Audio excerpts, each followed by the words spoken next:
So, in the global race for health security, a new player is making a really bold move. Egypt is stepping up in a big way with a huge project that could totally transform its role in the region. Let's dive in and see how they're planning to do it. Okay, first things first, let's just talk about the scale of this. We're looking at a $150 million investment.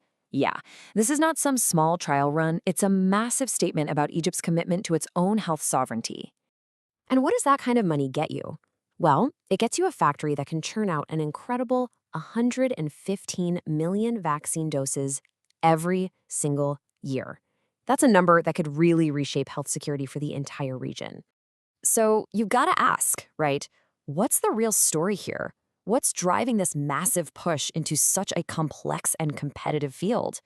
Let's dig into the key pieces that are making it all possible.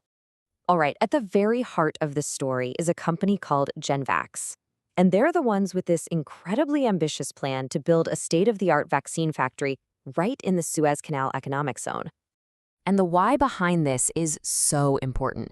This isn't just a business deal, it's a strategic response. I mean, we all saw how vulnerable countries were when they had to rely on global supply chains during the recent pandemic. So Egypt's goal is twofold. First, achieve self-sufficiency, and second, become a major supplier for the whole region. So how on earth does a project this huge get off the ground so quickly? Well, it turns out the government has basically handed them a special key, a kind of golden ticket to make things happen at record speed. And that key is called the Golden License. You can seriously think of it like a VIP fast pass from the government. It's one single, comprehensive approval that's designed to just slice through all the usual red tape for projects that are considered strategically vital for the country. And this little graphic just shows you what a game changer that is. The old way, an investor could spend years bouncing between different ministries just trying to get all the permissions lined up. The new way? With the golden license, Genvax gets one permit and boom, they can break ground almost immediately. It's a huge signal that the country means business. And that strategic thinking extends to the location too. Putting the factory in the Suez Canal economic zone is another masterstroke. This isn't just a random piece of land. It is a prime geographic hub that connects 3 continents, it has world-class infrastructure, and it comes with some serious financial perks. It is the perfect ecosystem for a project that's built to export. Okay, so we've got the plan and we know how they're doing it. But let's look at the real-world impact. What is this factory actually going to deliver? Right, so with a capacity of 115 million doses, the factory can easily cover all of Egypt's own domestic needs.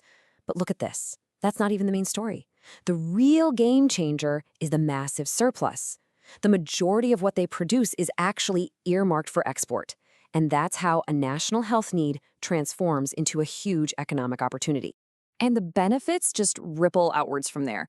We're not just talking about the factory. It creates this whole chain reaction, hundreds of new jobs for highly skilled people, a transfer of cutting-edge technology, and a big boost to a whole ecosystem of other industries, like refrigeration and supply chains. All of this while saving money on imports and bringing in money from export. And this is where we zoom out to the really big picture, the grand ambition. Because this project isn't just about Egypt, it's about positioning the country as a cornerstone of health security for an entire continent. Now, to get why this is such a big deal, you have to look at the global landscape. You have absolute giants like India's Serum Institute, literally known as the pharmacy of the world, pumping out over 1 billion doses. Then you have regional players like South Africa, which has faced its own set of struggles. Egypt, with Genvax, is carving out a very specific, very strategic niche for itself, serve its own needs first, and then become a reliable supplier for Africa.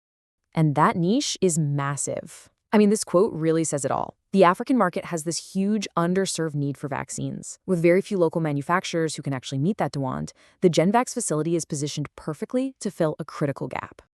But let's be real, a project this ambitious is never without its challenges. So let's take a clear-eyed look at the hurdles that are definitely waiting down the road. Because even with a brilliant plan, the path to success is, well, it's far from guaranteed. So, is it a clear path? Not quite. There are some major hurdles to overcome. First, you've got the money challenge, securing sustainable, long-term funding. Then, the people challenge, building up a big enough pool of specialized talent.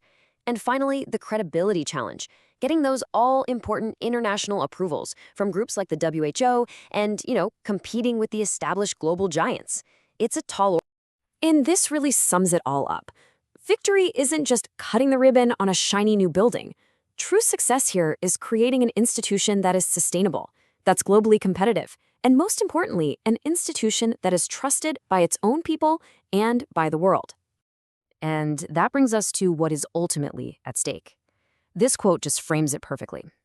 In today's world, health isn't a luxury item. It is a fundamental pillar of national security.